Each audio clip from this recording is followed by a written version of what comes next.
ہمارے آباء و اجداد اس پاکستان میں جب انہوں نے پہلا سورج دیکھا ہوگا اور جب پہلی رات گزاری ہوگی، کاش وہ تمہیں اپنی کیفیتیں بتاتے، شکرانے اور شکر کے آنسو بتاتے ہوں گے کہ یا اللہ یہ اپنا گھر،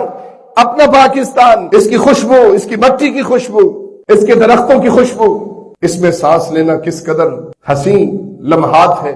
اپنی اس کائنات میں، اپنی اس زمین پر مسلمانوں کو ایک علیحدہ ملک عطا فرمایا، اور جس کی بنیاد خالصتاً کلمہ طیبہ، توحید اور رسالت پر رکھی گئی۔ یہ ایک بہت بڑی کامیابی تھی کہ دوسری طرف یہودی اپنے اختیارات استعمال کرتے ہوئے مذہبی بنیادوں پر اپنا ایک ملک بنا چکے تھے اور گریٹر اسرائیل کی طرف بڑھ رہے تھے کہ اللہ رب العزت نے اس دھرتی پر نظام مصطفیٰ صلی اللہ علیہ وسلم کے قیام کے لیے ایک ملک ہمیں عطا فرمایا، اور اسلام جیسے پاکوں کا دین ہے، ایسے ہی اسی نسبت سے اس کا نام پاکستان رکھا گیا۔ رمضان المبارک میں یہ ملک بنا، اور رمضان المبارک میں ہی اگر آپ تاریخ کو یاد رکھیں تو کافر اور مسلمانوں میں جو پہلی جنگ ہوئی تھی غزوہ بدر، وہ بھی رمضان المبارک میں ہوئی۔ تو اسی نسبت سے، اسی تسلسل سے یہ ملک ہمیں عطا ہوا۔ وہ علیحدہ بات ہے کہ کافروں نے اس ملک کو کسی بھی سٹیج پر آگے بڑھنے نہیں دیا، اور باہر کے دشمن تو خطرناک ہوتے ہی ہیں،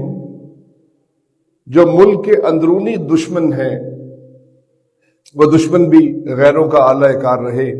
ہمیں ایسے دونوں دشمنوں کا سامنا ہے، باہر کے دشمن جو سرحدوں پر کھڑے، اور الحمدللہ ہماری فوج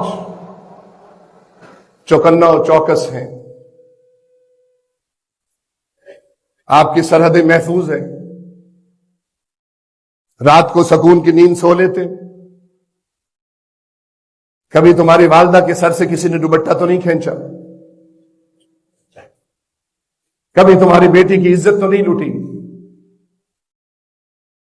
کرائمز ہوتے، کیا امریکہ کی سوسائٹی میں کرائمز نہیں ہیں؟ کیا یورپ میں کرائمز نہیں ہیں؟ میری اس بات پر پھر بہت سارے فلاسفر دلیل دیتے ہیں کہ فلاں 2 سال کی بچی کے ساتھ زیادتی ہوئی، تو یار یہ پرسنٹیج تو ہوتی ہے ہر معاشرے میں، لیکن آزاد ملک، آزاد خطہ ارض، اس میں سانس لینا بہت بڑی نعمت ہے کہ پاکستان جب بنا ہوگا، اگرچہ لاشیں گری، خون کے سمندر بہا دیے گئے، لیکن جب ہمارے آباء و اجداد اس پاکستان میں جب انہوں نے پہلا سورج دیکھا ہوگا اور جب پہلی رات گزاری ہوگی، کاش وہ تمہیں اپنی کیفیتیں بتاتے، ان کے آنسو شکرانے اور شکر کے آنسو بتاتے ہوں گے کہ یا اللہ یہ اپنا گھر، اپنا پاکستان، اس کی خوشبو، اس کی مٹی کی خوشبو، اس کے درختوں کی خوشبو، اس میں سانس لینا کس قدر حسین لمحات ہے۔ تو میرے بھائیوں، شکر ادا کیا کرو، اچھے برے لوگ ہر جگہ ہوتے ہیں،